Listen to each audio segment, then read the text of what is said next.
Selamat pagi Pak Roji, saya Wilson Ricardo dari kelas 11 TKI 1. Saya di sini mau mempresentasikan hasil PowerPoint yang saya kerjakan untuk melengkapi nilai tugas akhir saya kali ini.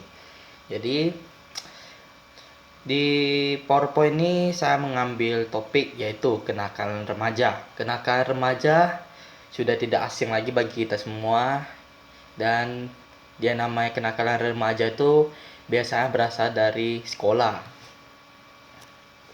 Pernahkah melihat kasus berikut seperti ini yang saya siapkan di PowerPoint-nya? Ada 6 gambar di sini.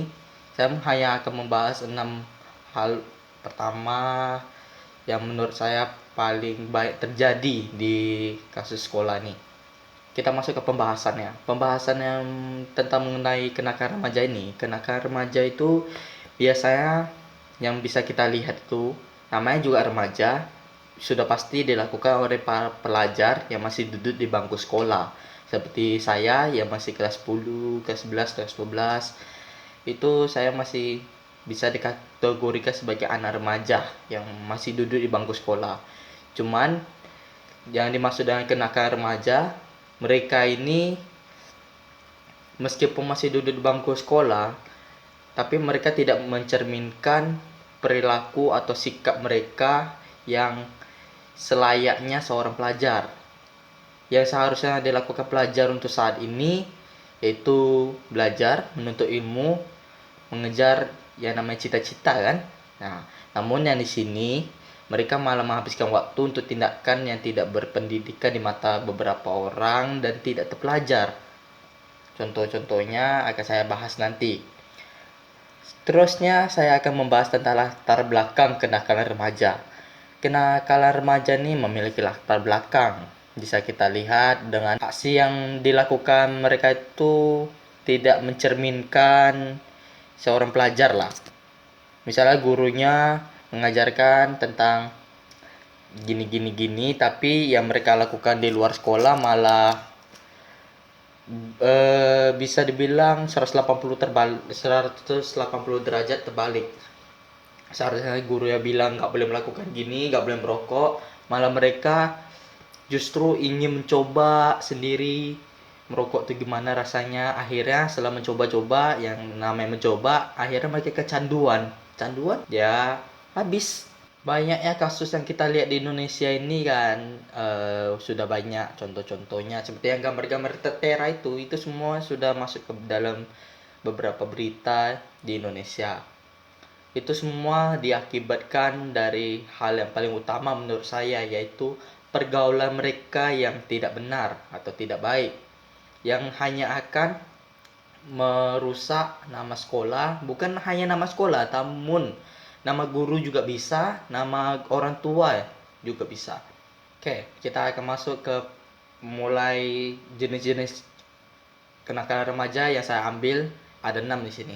Yang pertama itu tawuran. Tawuran merupakan tindakan yang dilakukan oleh dua orang pihak atau lebih dengan aksi melukai atau menyerang pihak lainnya. Jadi pihak A ini bersama pihak B melakukan tawuran di sebuah tempat dengan membawa senjata-senjata tajam atau batu atau barang-barang yang dapat melukai pihak satunya lagi, pihak B. Kita bilang A menyerang B dan B akan menyerang A juga, dan mereka melakukan tawuran dan melempar-lempar di sebuah tempat. Namun ada beberapa orang yang di sekitar sana tidak ikutan, atau warga di sekitar sana juga bisa menjadi korban. Bukan hanya itu, para pelaku tawuran juga bisa menjadi korbannya, karena mereka bisa saja terkena batu yang langsung mengenai badan mereka, bisa juga mengenai kepala mereka yang langsung mengakibatkan luka serius. Tidak hanya itu, bisa mengakibatkan kematian kalau mereka sampai terbunuh karena para penyerangan menggunakan pisau atau celurit. Hal-hal seperti ini ya benar-benar tidak mencerminkan seorang pelajar. Yang kedua, demo atau unjuk rasa.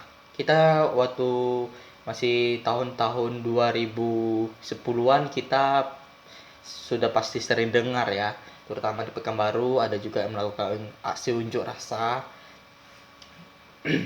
Biasanya unjuk rasa ini bukan hanya dilakukan oleh orang-orang yang sudah dewasa, namun juga dilakukan oleh orang-orang yang seperti masih remaja yang melakukan unjuk rasa atas kepada kepala sekolahnya ataupun gurunya dan lain-lain sebagainya.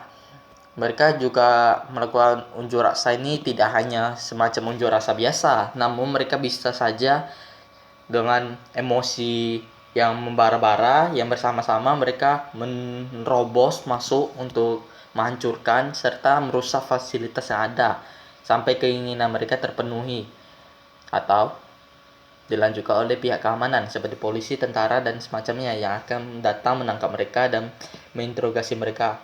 Yang ketiga, begal. Kasus begal ini sangat tidak baik atau bisa dibilang sangat tidak berperi kemanusiaan. Kenapa saya bilang gitu? Tujuan mereka dalam melakukan perampokan dengan orang lain biasanya dilakukan oleh para remaja yang tidak memikirkan apa yang akan terjadi ke depannya, yang pertama. Yang kedua, tidak memikirkan apa hal yang akan mereka dapatkan selain uang yang mereka rampok. Terus yang ketiga, mereka tidak memikirkan apa yang terjadi pada korbannya.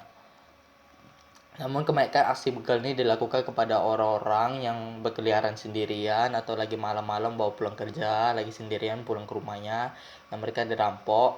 Agar mereka tidak melaporkan kasus ini, maka dilakukanlah aksi pembunuhan. Jadi dibunuh supaya tidak melaporkan aksi tersebut. Terus yang keempat yaitu ada balap liar. Balap liar ini biasa dilakukan oleh anak-anak remaja yang saya pernah dengar. Mereka melakukannya dengan balap-balapan di tengah jalan, ada juga di tengah jalan, ada juga di tempat-tempat yang sepi. Namun dengan penonton yang ada, penontonnya akan membayar atau bertaruh uang kepada tim yang mereka support atau mereka pilih. Mereka tahu menang, mereka bisa dapat bagian mereka juga, dan yang bermain di dalamnya juga bisa menang. Jadi tindakan ini sebenarnya hanya akan mengganggu aktivitas serta mengganggu kenyamanan di warga sekitar karena mereka menimbulkan keributan, juga kadang bisa menimbulkan kecelakaan yang mereka timbulkan. Yang kelima, miras atau minuman keras. Bukan hanya miras, merokok. Itu dua kasus yang saya ingin gabungkan saja. Miras itu merupakan tindakan minum-minuman keras yang dilakukan oleh anak-anak di bawah umur yang mengonsumsi sampai mabuk-mabukan, sampai banyak hal yang terjadi di dalamnya. Jadi sampai mereka menimbulkan keributan yang membuat ketidaknyamanan di warga-warga sekitar. Yang keenam ini yaitu seks bebas. Seks bebas itu merupakan tindakan yang dilakukan oleh kenakalan remaja yang paling banyak terjadi waktu tahun-tahun lalu. Kenapa? Karena mereka itu tidak memikirkan apa yang terjadi, jadi mereka hanya memuaskan hasrat nafsu mereka yang ternyata ini sudah melanggar yang namanya norma agama yang sudah dilarang oleh agama, tidak boleh dilakukan karena itu dianggap tidak halal atau disebut berzina. Terusnya saya akan membahas tentang penyebab kenakalan remaja yang saya lihat sendiri, yang saya dengarkan dari guru, yaitu kenakalan remaja disebabkan oleh beberapa hal. Yang pertama, ingin coba-coba. Kenapa ingin coba-coba? Karena dia melihat dan dia merasa, wah ini menyenangkan, jadi dia ingin mencoba-cobanya. Yang kedua, tidak ingin dianggap remeh atau diremehkan oleh kelompok dan teman. Kenapa begitu? Karena misalnya dia dianggap remeh oleh teman, otomatis dia akan dibully atau diganggu, diusik. Jadi dia nggak mau itu terjadi, dia mau tampil hebat, dia mau ikut-ikutan biar dianggap sederajat sama kawannya. Menunjukkan bakat atau hal yang dapat dibanggakan. Menurut dia itu, kalau kita di dalam posisi dia di sekolah kurang pandai dan belajar ilmu. Jadi menurut dia itu dia dianggap bodoh oleh teman-temannya, dianggap ini. Namun dia itu bisa melakukan hal-hal kayak yang berguna bagi diri dia yang bisa dibanggakan, seperti dia membuli orang. Jadi orang-orang lain yang melihatnya kan senang. Terus korban terbuli itu bakal menangis atau gimana, sedih. Kita kan nggak tahu. Terus yang seterusnya, tidak dapat mengontrol diri dan emosi. Biasanya ini terjadi untuk kasus tawuran atau demo. Jadi mereka yang terpancing emosinya sehingga ingin melakukan tindakan pembalasan. Jadi mereka melakukan demo, unjuk rasa ataupun tawuran. Kurangnya didikan atau nasihat yang didapat maupun didengar. Ini bisa dibilang kurangnya karena biasanya yang nasihat yang mereka dapat itu hanya sebagai angin lewat di bagian mereka. Kenapa begitu? Karena mereka menganggap remeh soal ini dan mereka menganggap ini tidak ada gunanya. Yang penting mereka masih remaja, mereka masih bebas untuk melakukan apapun. Namun, tidakkah mereka sadari atas perbuatan yang mereka lakukan dapat merugikan diri mereka sendiri dan diri orang lain di sekitarnya.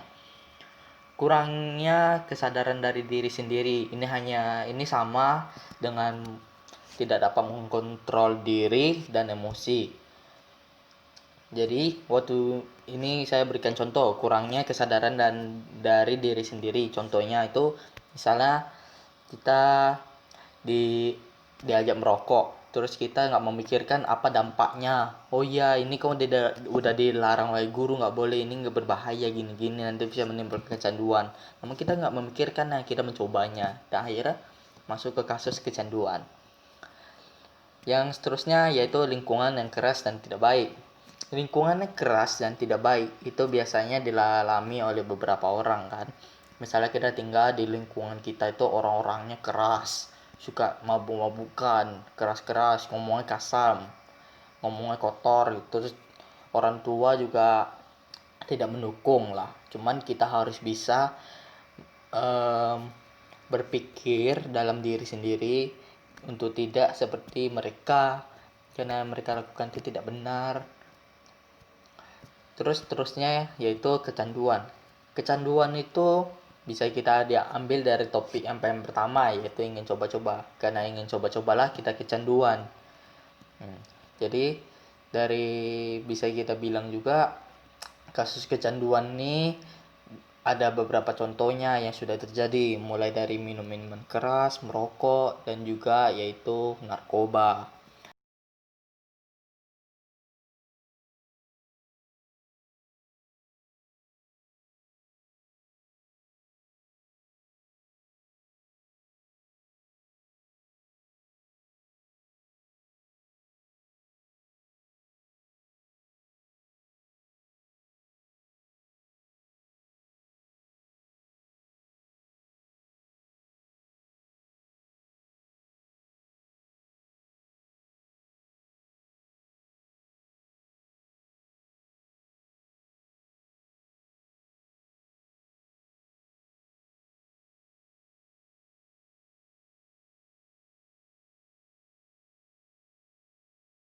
Faktor-faktor penyebabnya hampir sama dengan penyebab kenakalannya ya.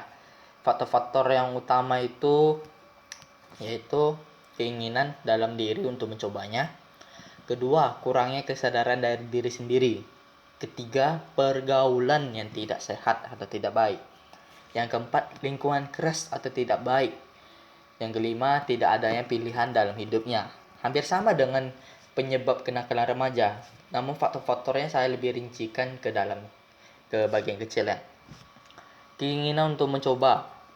Keinginan untuk mencoba berarti dia merasa ini boleh nih dicoba-coba, jadi dites-tesnya. Nah, yang kedua itu kurangnya kesadaran dari diri sendiri. Kesadarannya kurang. Kenapa kurang? Karena dia melupakan, dia tidak memikirkan apa yang terjadi, dia tidak memikirkan apa nasihat yang sudah diterima, namun dia hanya memikirkan untuk kesenangan dirinya sendiri. Dia tercerumuslah ke dalam jurang tersebut. Yang ketiga, pergaulan yang tidak sehat atau tidak baik. Biasanya ini terjadi karena teman-temannya mengajak dia, terus dia nggak mau dianggap remeh atau dikucilkan, jadi dia ikut-ikutan lah. Mulai dari pertama-tama teman yang ngajak rokok, lama-lama minuman keras, lama-lama bisa ke hal-hal yang lebih serius lainnya seperti melakukan begal, demo, tawuran, balap liar, dan semacamnya. Lingkungan yang keras ada tidak baik. Seperti yang saya jelaskan tadi, lingkungan keras yang tidak baik itu berarti mereka yang tinggal di lingkungan seperti orang-orang keras, suka bahasa kasar, mereka ikuti pula. Harusnya mereka dapat memfilter dalam diri sendiri atau memilih, memisahkan mana yang benar, mana yang buruk. Tidak adanya pilihan lain dalam hidupnya. Biasanya tidak ada pilihan lagi, dia mau gimana, hidup dia udah gitu, udah takdirkan begitu dalam pikiran dia, jadi yang melakukannya lah. Cara mengatasinya saya rincikan dalam 7 poin, yaitu yang pertama, dilakukannya kegiatan bimbingan oleh guru atau dilakukannya kegiatan bimbingan oleh guru atau sekolah untuk murid-muridnya. Biasanya bimbingannya bisa berupa tentang sebuah mengundang orang-orang dari luar sekolah yang untuk menceritakan atau berbagi kisah atau membimbing yang dapat membuat murid-murid atau penontonnya menjadi tersadarkan. Bukan hanya itu, guru-guru di sekolah juga bisa melakukan ritual agama, keagamaan supaya mereka dengan mendengarkannya larangan-larangan dalam agama mereka dapat tersadarkan. Muncullah kesadaran dari diri sendiri terhadap aksi yang dilakukan sudah tidak benar. Muncullah ini yang saya maksud nih, misalnya mereka sudah melakukan rokok karena mereka coba-coba, terus mereka harus sadar hal yang mereka lakukan itu sudah tidak benar, mereka sudah melenceng, sudah melanggar hal yang tidak boleh dilakukan sebenarnya oleh seorang pelajar. Hindari pergaulan yang tidak benar atau seperti mengajak demo atau tawuran dan kegiatan lainnya. Itu sudah cukup jelas lah ya. Hindarin rasa ingin coba yang nanti hanya akan menyebabkan efek kecanduan. Ini seperti kita bisa bilang ya, hindarin rasa ingin coba yang nanti akan menyebabkan efek kecanduan. Seperti yang bisa kita bilang tuh, seperti orang tuh tidak memikirkan hal positifnya dari kata bisa karena terbiasa. Jadi mereka menganggap, wah merokok nih, aku udah bisa merokok, lama-lama dia akan terbiasa menjadi merokok. Namun yang harusnya itu bisa karena terbiasa itu kita kaitkan ke hal yang positif, yaitu bisa kita udah terbiasa belajar, jadi kita bisa jadi ahli dalam hal tersebut. Misalnya dalam komputer, orang suruh ngapain kita sudah bisa, jadi kita punya bakat yang nantinya bisa menghasilkan uang sendiri dengan cara yang baik. Perbanyak waktu untuk bersama keluarga itu di rumah saja. Ini ada pilihan saya sendiri karena saya lebih suka di rumah saja ketimbang keluar-keluar atau berkumpul-kumpul sama teman-teman. Perbanyak waktu untuk bersama keluarga itu memang menjadi salah satu cara mengatasinya yang paling bejo, yang paling mantap. Kenapa? Ya kalau di rumah ya pasti disuruh-suruh kan, disuruh bantu-bantu ngepel. Daripada kamu ikuti cara-cara teman-teman kamu yang kurang aslinya kurang benar. Terus setelah itu kita masuk ke poin 2 terakhir, yaitu perbanyak pengetahuan tentang pembelajaran maupun tentang hal yang positif yang menarik. Contohnya, bagi diri kamu tertarik untuk membuat website atau membuat blog atau menjadi YouTuber yang bisa menghasilkan uang dengan subscriber yang banyak dan gini-gini, Anda boleh masuk atau terus mempelajari bidang tersebut supaya Anda jadi mahir dan bisa melakukannya untuk keuntungan diri sendiri.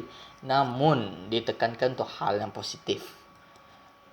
Buat tekad atau hal positif yang ingin capai masa depannya. Buat tekad, misalnya kamu ke depannya mau mau menjadi insinyur, mau jadi presiden, mau jadi guru. Buat dalam tekad, sekarang rajin belajar dan untuk kedepannya kamu bisa mencapainya dengan lebih mudah. Terus saya akan membahas tentang pendapat saya ya tentang sekolah Metametria ini. Hal yang saya jumpain di sekolah Metametria ini tentang khususnya kenakalan remaja, Awalnya kenakalan remaja yang saya lihat atau bisa saya bilang alami yaitu proses pembulian. Pembulian itu hal yang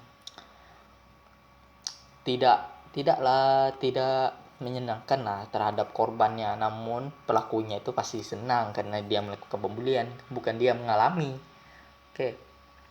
Namun hal-hal yang namanya remaja itu pasti terjerat yang namanya jatuh cinta, atau mulainya sikap tidak ingin diatur, sikap ingin melawan, sikap ingin dianggap hebat atau kuat oleh teman-temannya, tidak ingin dianggap remah, cupu. Jadi banyak hal yang dia lakukan dengan hal-hal lainnya seperti membuli. Itu yang negatifnya. Yang positifnya mereka tidak lakukan, seperti belajar menjadi hebat dalam satu bidang, misalnya penjaskes, mereka pandai dalam penjaskes, pencak silat, gini-gini, mereka pandai. Mereka tidak menguatkan dalam satu bidang itu saja. Terus ada juga kenakalan remaja yang saya lihat yang mereka lakukan, yaitu merokok, minum minuman keras, berkeliaran tengah malam bersama teman-temannya yang pulangnya larut malam. Saya melihatnya, bukan hanya melihat, saya juga mendengarkannya. Namun hal yang saya bisa lakukan hanya bertanya kepada mereka apakah gini itu sudah benar atau gini. Saya juga gak berani memaksa mereka untuk berhentikannya karena itu sudah keputusan mereka. Jadi saya hanya bisa memberikan nasihat. Namun saya juga bersyukur pada diri sendiri karena tidak menjadi salah satu dari mereka. Tidak ikut campur dalam urusan mereka. Kalau mereka ajak gini, saya tolak. Saya di rumah saja. Itu yang saya bilang lebih enak di rumah. Terus hal yang bisa saya lakukan seperti yang tadi saya bilang, salah satunya adalah memberikan saran atau nasihat. Yang kedua itu saya hanya bisa mengabaikan mereka dan memberikan mereka, kan nggak bisa memaksa mereka. Adanya saya bisa jadi dianggap gimana mereka nantinya, malah nanti hal-hal yang tidak diinginkan malah terjadi. Terus yang saya ingin bilang, apakah mereka sadar kalau mereka itu dilihat oleh orang-orang sekitar itu bagaimana. Mereka memang sudah bebal atau keras, susah diatur, susah dibilangin. Cuman apakah mereka memikirkan apa yang akan terjadi dengan mereka melakukan itu, dan orang-orang sekitarnya melihat atau menilai mereka seperti apa. Seperti misalnya mereka mabuk-mabukan, mereka minum minuman, mereka merokok, orang tuanya nggak tahu. Orang tua pikir mereka lagi mabar, main bareng di luar, atau lagi jalan-jalan, atau lagi kumpul-kumpul, hal-hal positif. Orang tua masih memikirkan gitu. Cuman orang di sekitar sana yang melihat mereka melakukan itu bagaimana? Apa yang mereka pikirkan? Mereka bakal menyalahkan yang pertama, orang tua. Siapa orang tua mereka? Anak dari mana? Atau yang kedua, siapa guru mereka? Dari mana mereka sekolah? Anak mana ini? Itu yang mereka pikirkan. Dan tercoret bukan hanya nama orang tua, nama guru, nama sekolah. Itu juga tercoret. Terus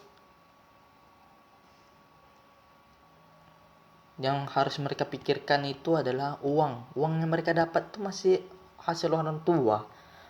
Yang mereka terima masih hasil orang tua. Meskipun mereka bisa hasilkan sendiri dengan diri sendiri, namun mereka harus pikir bagaimana susahnya mencari uang itu. Bukankah lebih baik kalau mereka mengumpulkannya nanti untuk biaya bantu-bantu biaya kuliah mereka? Kalau nggak mau kuliah ya udah, untuk nanti mereka buka usaha mereka, atau enggak mereka untuk yang namanya donasi lah. Kalau nggak mau, donasi ke panti asuhan, ke panti jompo, bantu anak-anak, bantu kakek-kakek, nenek-nenek yang lagi sedih, yang ditinggalkan oleh anak-anaknya sendiri, yang ditinggalkan oleh orang tuanya. Kenapa mereka melakukan hal-hal yang seperti itu loh. Jadi sekianlah pembahasan dari pendapat saya. Mohon maaf ada kesalahan kata-kata atau penulisan yang saya ketik di dalam PowerPoint ini, dan kesalahan kata dalam penyampaian saya yang agak tidak berkenan di para pendengar. Mohon maaf.